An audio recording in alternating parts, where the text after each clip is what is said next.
다윗이 생전에 그 성가대, 성전에서 하는 성가대의 지휘자로 여두둔이라는 분을 임명한 적이 있거든요. 아마 그분이 인도하는 방식으로 그렇게 노래를 부르도록 이 내용을 시편을 썼다, 가사를 썼다라고 하는 것이 되겠습니다. 오늘날 찬양들은 가사가 굉장히 간단하지만 예전에는 이렇게 쭉 스토리식으로 이야기식으로 길게 부르는 노래들이 찬양의 가사, 성가대 가사를 주로 이뤘다라는 것을 알 수가 있고, 이런 식으로 이제 사람들이 성경을 암송하게 되는 거죠.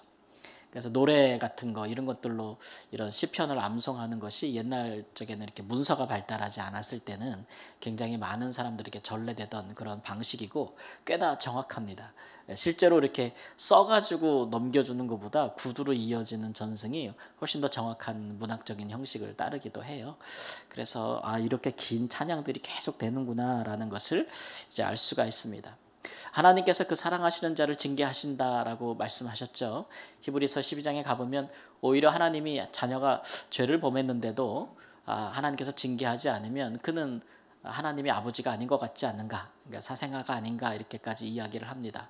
당연하죠. 우리도 우리 자녀가 잘못된 일을 하면 부모로서 징계하는 것이 마땅한데, 하나님께서도 그 사랑하시는 자녀를 바르게 하시기 위해서 징계하신다, 이렇게 얘기했습니다. 그래서 징계가 당시에 보이기에는 슬퍼 보이고 또 그렇게 즐거워 보이지 않지만, 그러나 그것을 통해서 훈련 연단을 받은 사람들은 의와 평강의 열매를 맺는다, 이렇게 얘기했기 때문에 하나님께서 하나님의 자녀의 잘못을 징계하시는 것은 나중의 결과로서 이제 그가 잃어버렸던 의를 다시 회복시켜 주시고, 그 다음에 이제 하나님과 있어서 평강을 다시 회복시켜 주시는, 또 죄로 인해서 파괴된 많은 사람들과의 관계가 있을 거 아닙니까? 그래서 그런 것들을 회복시켜 주시려는 목적으로 하나님께서 징계하신다라는 것입니다. 그러니까 징계를 잘 받으면 유익하죠. 징계를 살면서 안 받을 수는 없습니다. 우리가 완벽하면 안 받을 수 있는데 그렇지 않은 경우가 많기 때문에 우리가 징계를 잘 받는 법을 배우는 것이 좋겠습니다. 그러한 또 자녀도, 부모님의 훈육을 잘 받는 자녀들은 또 잘 성장하지 않습니까? 그때 혼날 때는 엄청나게 기분 나빠하고 하지만 또 잘 받으면 자녀가 잘 성숙하는 것을 알 수가 있잖아요. 그래서 시편에서 이렇게 다윗이 여러 번에 걸쳐서 자신의 징계를 받는 자신의 생각과 또 기도, 감정, 이런 것들을 상세히 소명하는 것이 참 우리가 보는 우리에게도 우리도 징계를 받을 때 이러하겠구나, 혹은 그래 나도 징계를 받을 때 이러하였어, 혹은 앞으로 내가 하나님께 징계를 받으면 내가 같은 마음을 품어야지, 뭐 이런 것들에 대해서 좀 지혜를 얻을 수 있는 것이라고 생각을 합니다. 특별히 오늘 말씀의 시편에서 다윗은 두 가지 정도 자기가 징계를 받으면서 깨닫는 것이 있음을 이야기를 하고 있습니다. 그 첫 번째는 뭐냐면 인생이라는 것이 너무 연약하다는 것을 알았다, 이렇게 이야기를 하죠. 자기의 인생의 그 기한이 하나님한테는 마치 한 뼘과 같다, 이렇게 얘기를 했어요. 그러니까 자기가 또 왕이고 또 모든 것이 잘 되고 강건할 때에는 본인이 이렇게 처참하게 연약해질지는 몰랐죠. 근데 자기의 범죄함을 인해서 왕이니 누가 왕에 대해 허물을 지적하겠어요. 뭐 오늘날에는 이제 대통령이 잘못하면 우리나라는 국민들이 끌어내리는데, 뭐 어쨌든 당시의 왕은 이거는 뭐 그 주권을 갖고 있는 왕이지 않습니까? 우리나라는 주권이 국민에게 있지만 당시에는 주권이 왕에게 있지 않습니까? 그러니까 왕이 뭘 잘못해도 감히 누가 그 앞에서 왕의 잘못을 지적할 수 있겠어요? 그러니까 이제 하나님이 하시는 거죠. 그런 부분에 대해서. 그래서 하나님께서 그를 누르시니까 이제 우리가 전에 살펴봤던 것처럼 다윗이 내가 이러다 정말 죽겠구나, 죽을 지경인 거예요. 그러니까 실제로 죽겠다, 이제 곧 죽겠구나라는 그런 위기의식을 많이 느꼈고, 근데 그런 상황 속에서 자기의 이제 건강도 굉장히 많이 나빠지고 막 힘들고, 그러니까 돌이켜보니까 하나님 앞에 인생이 그렇게 길지 않구나, 그런 것들에 대해서 좀 깨닫게 되면서, 자, 그동안 자기가 이제 누려왔던 부귀와 영화 또는 이런 것들이 다 내가 죽고 나면 사실은 다 누구의 것이 되겠는가, 어디로 가겠는가, 다 흩어지는 거 아닐까요? 사람이 죽으면서 자기 부귀와 영화와 쌓은 재물을 가지고 가는 건 아니지 않습니까? 그러니까 이 다윗은 오늘 시편에서도 참 내 인생이 짧게 왔다가는 나그네와 같구나, 그런 생각에 대한 깨달음을 얻게 되는 거죠. 내 일생이 하나님 앞에서는 없는 것과 같다 이렇게 얘기했어요. 그러니까 나는 내 인생이 제일 소중하죠. 그죠? 나는 내 인생이 제일 소중하고 한 번밖에 없는 인생이고 내가 살면서 누릴 수 있는 거 다 누리고 할 수 있는 거 다 하고 그렇게 살고 싶은데 이제 막상 두려우신 하나님이 자기를 이렇게 징계하기 시작하니까 내 생명도 하나님 앞에 아무것도 아니구나. 하나님 앞에 스쳐갔던 수많은 사람들이 있을 거 아닙니까? 또 오늘 그 조상들처럼 떠돈다 이렇게 얘기했는데 자기 외에도 수많은 조상들이 하나님 앞에 살다 가지 않았겠어요? 그러니까 나는 나만 특별한 거는 아니구나 이런 생각들을 하게 되는 겁니다. 그래서 내가 뭐 살면서 정말 마음을 다하고 소중하게 여기고 영원할 것처럼 그렇게 했던 모든 것들이 다 허사가 아닌가, 다 헛될 뿐이 아닌가. 인생 뭐 없다. 정말 이런 것들에 대해서 절실하게 깨닫는다는 거죠. 절실하게 깨닫는다는 거. 예, 그러고 나니까 결국 우리 인생이 정말 바랄 것은 우리 주님께 소망을 두는 것이 아닌가 이런 것들을 깨닫게 되는 지혜에 이르게 됐다라는 거죠. 이거는 연약할 때 얻을 수 있는 그 지혜입니다. 깨달음입니다. 오히려 사람이 강할 때는요. 그리고 또 모든 것이 다 형통하고 잘 될 때는 이런 생각 잘 못합니다. 우리 인생이 영원할 것 같고 우리의 부귀와 영화와 명예가 영원할 것 같고 쇠하지 않을 것 같은 그런 착각들을 많이 하죠.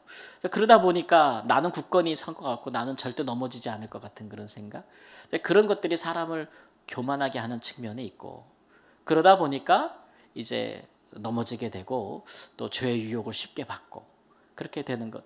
우리 사회에서도 야, 저 사람 참 훌륭하다라고 했는데 저 사람 참 대단하다라고 했는데 어느새 보면 금방 넘어져서 정말 비참하게 그렇게 고꾸라지는 모습들을 우리가 많이 보지 않습니까? 예, 그런 것들을 볼 때 하나님께서 우리를 좀 우리의 약함, 인생의 연약함을 알게 하시는 방편 중에 하나인 그런 징계라는 것을 우리가 좀 달게 받을 필요가 있다라는 생각이 듭니다. 이 같은 지혜는 꼭 우리 인생에 필요하거든요.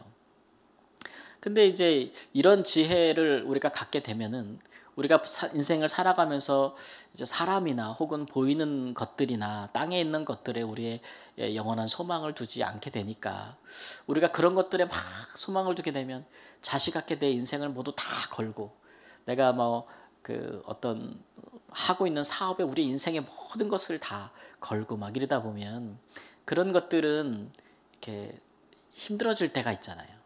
그러다 보면 우리 소망도 흔들리게 되고 사람이 소망이 흔들리게 되면은 그 사람도 흔들리거든요.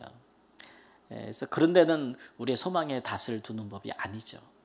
그런 것들을 우리가 언제 깨닫게 되느냐? 하나님께 우리의 소망을 둬야 된다는 것을 언제 깨닫게 되느냐? 그러면 우리 인생의 연약함을 우리가 절절하게 느끼는 순간. 그래서 어떻게 보면 우리 인생에서 그런 순간을 맞이하는 것도 힘든 일이긴 하지만 그러나 우리가 그 이후로 다시는 어떤 그런 인생을 우상화하는 그런 함정에 빠지지 않는 지혜를 얻게 되는 그래서 이런 과정을 거친 사람들 흔히 말하는 이제 우리가 흔히 얘기하는 죽었다 살아난 사람들 인생의 가장 밑바닥을 경험하고 그런 것들의 부질없음을 아는 사람들이 다시 일어난 후에는 그런 동일한 죄가나 동일한 유혹을 받지 않죠. 그래서 그런 것들을 좀 상대화시킬 수 있는 지혜나 지식에 이를 수 있는 깨달음에 이를 수 있는 것들이 있기 때문에 하나님께서도 또 하나님의 자녀들이 그 같은 상태에 이르게 되도록 하나님께서 하시는 일이 있다라는 것들을 오늘 말씀에서 보여주고 있는 것입니다. 두 번째로는 이제 다윗이 깨달은 것은 뭐냐면 내가 징계를 받아서 이렇게 처참하게 무너졌을 때는 내가 내 주변에 있는 악인이나 나를 대적하는 사람들이나 혹은 우매한 자들, 어리석은 자들에게 말을 할 수가 없다는 거예요. 다윗이 강성할 때에는 얼마나 악인들에게 많은 그것이 잘못됐다는 것에 대해서 얼마나 말을 많이 했겠습니까? 그렇게 하지 말라고 그의 권위로 또 지혜로 가르치고 그런 일들을 많이 하지 않았겠어요? 근데 막상 자기가 그렇게 죄를 져서 무너지고 나니까 누가 그 말을 듣겠어요? 어제도 살펴봤듯이 가까운 사람들부터 무너진 다윗을 보면서 그것을 멀리하고 하는데 그러다 보니까 어리석은 사람들이 자기에 대해서 막 뭐 떠들고 공격하고 또 뭐 자기보다 더 악한 사람들이, 다윗보다 더 나쁜 짓 많이 하는 사람들이 마치 자기들이 더 괜찮은 사람인 것처럼 의기양양하게 자기들이 옳았다는 식으로 막 그렇게 떠들 때에 그 말에 대답할 수가 없게 된 거예요. 예. 우리가 그럴 때가 있지 않습니까? 욥기서를 봐도 보면은 욥은 이제 자기를 막 공격하는 친구들에 대해서 막 쏴대잖아요, 그죠? 막 쏴댄다. 같이 막 붙어가지고 다 이겨버려요, 말로. 왜냐하면 내가 범죄함으로 이렇게 되지 않았다는 확신을 갖고 있기 때문에 나름 그렇죠. 근데 이제 그게 좀 더 나가서 하나님도 문제다라고 나가니까 좀 혼나는 면이 있죠, 하나님 앞에. 그런데 이제 내가 다윗처럼 심각하게 내가 정말 하나님께 범죄해서 징계를 받는 순간에는 평상시에 하던 것들을 할 수가 없습니다. 그러니까 말의 권위가 사라지게 되는 거죠. 말의 권위가. 그러니까 말을 해도 먹히지를 않으니까 할 수가 없는 겁니다. 그래도 내 마음속에 내가 비록 이렇게 하기는 했지만 그래도 나보다 더 나쁜 사람들이나 어리석은 자들이 막 떠도는 잘못된 말들을 그게 참 듣고만 있자니 그게 마음에서 또 어때요? 막 오늘 그 3절에 보니까 내 마음이 내 속에서 뜨거워서 작은 읍소리로 읊조리다 불이 붙으니 이렇게 얘기해서 그러니까 마음에 불이 난다는 거예요. 천불이 난다는 거죠. 예. 그러니까 마치 그 사람들이 자기가 무너지기를 기다렸다는 듯이 다윗이 그러기 전까지는 다 자기 앞에서 고개를 숙이고 함부로 말도 못하더니 다윗이 그렇게 되고 나니까 그냥 뭐 온갖 데서 다 사방에서 일어나가지고 다 군소리를 해대니까 인간적으로 정말 얼마나 천불이 나겠습니까? 그런데 자기 자신의 말의 권위도 다 무너진 상황이기 때문에 사실 말을 할 수가 없는 거죠. 그래서 그런 것에 대해서 이제 하나님께 호소하는 겁니다. 하나님께 호소하는 거죠. 하나님, 내가 이런 징계를 받았으나 그러나 받고 있으나 이 징계도 사실은 하나님께서 자기 자신을 다시 살리시고 다시 의롭게 하시고 다시 회복시키기 위한 것이라는 것을 다윗이 알고 있는 거예요. 그러니까 이 과정을 견딜 수 있는 거죠. 그리고 또 기도도 할 수 있는 겁니다. 예. 그러니까 우리가 이제 그럴 때 우리 마음도 같은 것이죠. 하나님이 우리를 낮추시거나 혹은 하나님께서 우리를 겸손하게 하시거나 약하게 하실 때는 그런 것들이 사람들이 우리한테 하는 것과는 다르게 하나님께서 그 이후에 그 과정을 통해서 우리에게 심히 깨닫게 하시는 것도 있고 그 이후에 다시 우리를 견고하게 회복시키고 세우시려는 사랑을 가지고 하시는 일이다 라는 것들을 우리가 알게 되면 억울하고 힘든 일 속에서도 결국 그 하나님께 호소할 수 있는 근거가 있는 거 아니겠습니까? 그래 나는 악인들에 혹은 어리석은 사람들에 대해서 나는 말을 못할지라도 하나님은 행하여 주시옵소서 이렇게 말을 하는 것이죠. 때로는 말하는 것보다 행하는 것이 훨씬 더 큰 그런 힘이 있을 때가 있지 않습니까? 그러니까 하나님이 행해 주세요 라고 말씀하고 있는 거죠. 자기가 하나님의 말을 지금 대언할 수 있는 상황이 아니니까 그런 상황에 대해서 하나님께 또 호소하는 기도를 드리는 것입니다. 그래서 마지막에 주는 나를 용서하사 내가 떠나 없어지기 전에 나의 건강을 회복시켜 주소서. 나의 부르짖음에 귀를 기울이소서. 내가 눈물 흘릴 때 잠잠하지 마소서.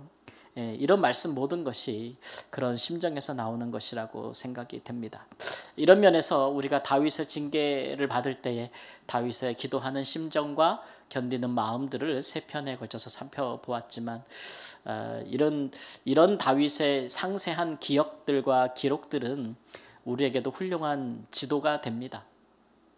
우리가 흔히 시편을 영혼의 해부학 또 해부학 교과서라고 얘기할 정도로 인간이 하나님과 사람 앞에서 인생을 살면서 겪게 되는 많은 영적인 갈등과 감정들을 참 잘 보여주고 표현하는 것이라 이렇게 이야기할 수 있어서 우리가 시편을 읽다 보면은 같은 상황에 빠졌을 때 같은 마음의 영적인 상태, 감정들에 대해서 동감할 수 있는 부분들이 많이 있거든요.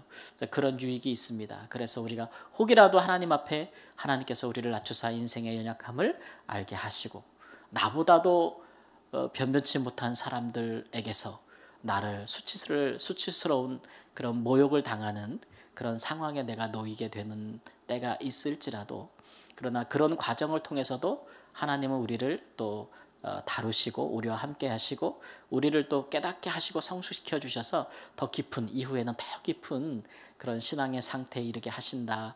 또 하나님께서 우리를 회복시켜 주실 때는 전과 다르다. 그러니까 이 징계가 끝나면요.